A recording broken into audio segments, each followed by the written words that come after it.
আজকের ভিডিওটা হতে যাচ্ছে ঈদের শপিং ব্লগ। একদিনে তো সবকিছু কেনা সম্ভব না, তো আজকে হচ্ছে ড্রেসটা কিনেছি। আসসালামু আলাইকুম, কেমন আছেন সবাই? আশা করছি সবাই অনেক অনেক ভালো আছেন। অনেকদিন পর একটা শপিং ব্লগ নিয়ে হাজির হয়েছে। এখন সময় প্রায় দুপুর 2টা। তো এখানে আমি রেডি হচ্ছি আর যাব হচ্ছে বসুন্ধরা সিটি। একটু আগে ভাগে কেনাকাটা শুরু না করলে পরবর্তীতে দেখা যায় যে একটু প্যারা খেতে হয়। আমার ম্যাক্সিমাম ড্রেসের মধ্যে ওয়ান পিসটাই বেশি, আর সব থেকে কম হচ্ছে 3 পিস। আর আমি সবসময় রেডিমেড ড্রেস পরতেই বেশি পছন্দ করি, এই জন্য দেখা যায় যে 3 পিসটা ওইভাবে কেনা হয় না। তো এইবার ঈদে আমি চিন্তা করেছি যে আমি কোনো রেডিমেড ড্রেস, কোনো ওয়ান পিস কিনবো না, যতই পছন্দ হোক না কেন এবার 3 পিসই নিবো। আপনাদের সাথে কথা বলতে বলতে কিন্তু অনেকটা রেডি হয়ে গিয়েছি। প্রথমে একটা ময়শ্চারাইজারের সাথে ফাউন্ডেশন মিক্সড করে আমি ফুল ফেস অ্যাপ্লাই করেছি। তারপর আমি একটা লুজ পাউডার ইউজ করেছি, আর এখন হচ্ছে আইব্রোটা শেষ করে আমি ব্লাশ দিয়ে একটা আই লুক করার ট্রাই করছিলাম। একটু হালকা পাতলা সাজতে মন চাচ্ছিল। এরপর আমার মোস্ট ফেভারিট স্ট্রবেরি লিপিটা ইউজ করলাম। এটা প্রায় শেষের দিকে, কারণ এটা এত বেশি পরিমাণ ইউজ করা হয়েছে। আমার লিপসে তো ইউজ করাই হয়, এমনকি এটা আমি ব্লাশ হিসাবেও ব্যবহার করি। চোখে একটু কাজল দিয়ে নিলাম,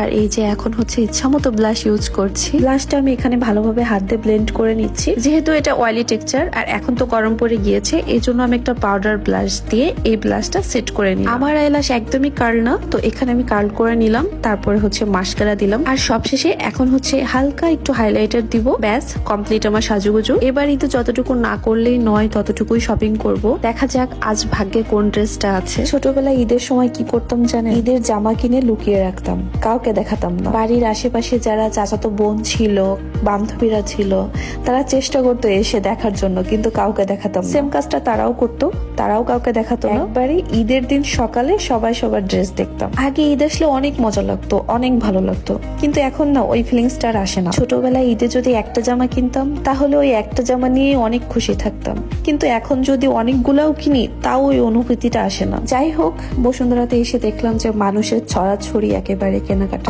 অবশ্য তাদের মধ্যে আমিও একজন। ভাই, এই ড্রেসটার দাম নাকি 15,000 টাকা। কি আছে এটার মধ্যে? এত পরিমাণ ড্রেসের দাম কি বলবো। প্রতিটা দোকানেই মনে হচ্ছিল স্টার্টিং প্রাইস 5,000 টাকা। এর নিচে কোনো ড্রেসই নাই। কি একটা অবস্থা। এমন মনে হচ্ছিল যে হয়তো আমার ড্রেস আর কেনাই হবে না। বাসা থেকে চিন্তা করে এসেছিলাম যে রেডিমেড ড্রেস কিনবো না, কিন্তু এসে দেখেন যে আমি রেডিমেড ড্রেস গুলাই দেখছিলাম। কেন জানি না ঘুরে ফিরে চোখ আমার এই ড্রেস গুলার দিকেই যায়। এই পিঙ্ক কালার ড্রেসটার দাম কত জানেন?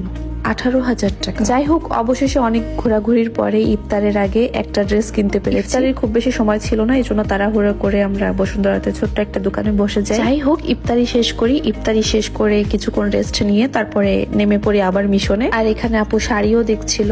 আমি 2টা ড্রেস নিব, তো একটা কেনা হয়ে গিয়েছে আর বাকি একটা কিনতে হবে। আমি কিন্তু সেই রেডিমেড ড্রেসই কিনেছি, আর এখন হচ্ছে আর কোনো দিকে তাকাবো না। এখন সোজা একটা 3 পিস কিনবো। এই 3 পিস গুলোর দাম কত হতে পারে? সর্বোচ্চ 2500, 3000, 3500, ম্যাক্সিমাম 4000, কিন্তু তারা চাচ্ছিল 6000, 7000, 8000। এর অনেক ঘোরাঘুরির পর খুব সুন্দর একটা 3 পিস কিনেছি অবশেষে। আর আমার চুলের শ্রাম শেষ হয়ে গিয়েছিল, ওটাও নিয়ে নিলাম। এতটুকুই কেনাকাটা করতে যে অনেক টায়ার্ড হয়ে গিয়েছি। যাই হোক, আজকের মতো কেনাকাটা এখানেই শেষ, আর ভিডিওটাও এখানেই শেষ করছি। সবাই ভালো থাকবেন, আল্লাহ হাফেজ।